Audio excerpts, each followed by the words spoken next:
होता ही नहीं है ना, क्योंकि देखिए मीनाक्षी, सबसे पहले तो मैं आपसे गुजारिश करूंगा कि आप बार बार मौका ना दें, लेकिन मेरी बात मुकम्मल हो जाने दीजिएगा, जी वरना जी। अधूरी हो जाती बात तो फिर बात हो नहीं पाती। हम्म। देखिए सबसे पहले तो मैं ये कह दूं, जो भी आपने वैसी साहब पे बात कही थी, तो ये उन्होंने उन्होंने प्रवक्ता ने बात कही कि हमें कोई लेना देना नहीं है।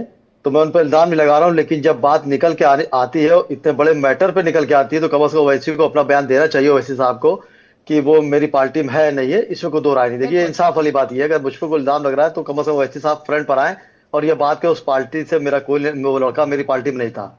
और दूसरी बात, भी आपने कानून की बात की, जाहिर सी बात है कानून है, लेकिन होता क्या है प्राची, कहीं ना कहीं सिस्टम में कमी हमेशा रहती है।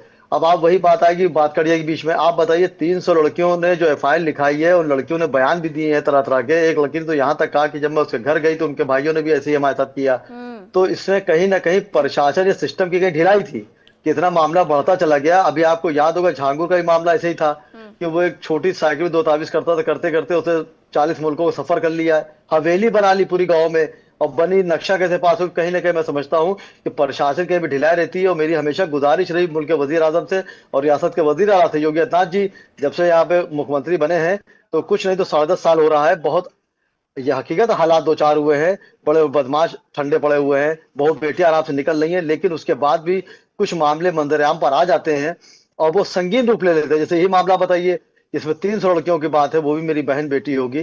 तो कहीं ना कहीं सिस्टम में ढिलाई है, और मेरी योगी जी से गुजारिश भी रहेगी कि कम से कम आप अपने जो प्रशासन वाला मामला है बहुत सख्ती से पेश आए, क्योंकि अक्सर आप देखिए बड़े बड़े मामले जब हो जाते हैं तो जी। पुलिस संज्ञान लेती है, लेकिन आम महिलाएं अगर जाती है तो दरखास्त लेती नहीं है, जल्दी बुलाती नहीं है। ये मैंने देखा, चूंकि मैं भी एडवोकेट उसे बता रहा हूँ। हम्म। तो इसलिए कम से कम एक कानून जो हो कि कोई फरियादी, कोई महिला अगर वहां पहुंचे, मैं आपको एक बात जरूर बताना चलूं कि योगी जी का एक ये भी कहना है, हाँ। मैं बहुत तारीफ या बुराई वाली बात नहीं कर रहा हूँ, जो इंसाफ वाली बता रहा हूँ, कि उनका यहाँ तक टेंशन रहता है। अक्सर कुछ पुलिस वाले बहुत अच्छे भी होते मिलते हैं, तो वो ये कहते हैं कि हमें ऊपर से ऑर्डर ये मिले हैं कि अगर दो महिलाएं थाने पे आई हैं अपनी शिकायत लेके, एक हिंदू और एक मुसलमान है, तो मैं पहले मुसलमान की फरियाद सुनता हूँ, इसलिए कि एक पैगाम अच्छा जाए, जो इल्जाम लगता है कि मुसलमानों के साथ जुल्म महिलाओं के साथ हो रहा है। तो ये मैं समझता हूँ मुख्यमंत्री के बयान अपने कानून तो हैं, वैसे अच्छे भी हैं, उन्होंने कभी सबके हिंदू लिए मुस्लिम को बराबर होनी टारगेट किया, चाहिए, लेकिन बिल्कुल आपने सिस्टम सदी हुई बात कही है, कहीं ना लेकिन अगर कहीं कोई ये कहे कि लव कहीं जिहाद ना के कहीं मामले सिस्टम में आते कमी हैं। है, जी। शोएब सिद्दीकी जी, आपने बड़ी कहीं ना अच्छी कहीं बातें करी सिस्टम में हैं, कमी रही। लेकिन अगर कोई ये कहे कि लव जिहाद जैसा कुछ होता नहीं है या मामले सामने नहीं आते, तो लव जिहाद शब्द का प्रयोग केरल कोर्ट ने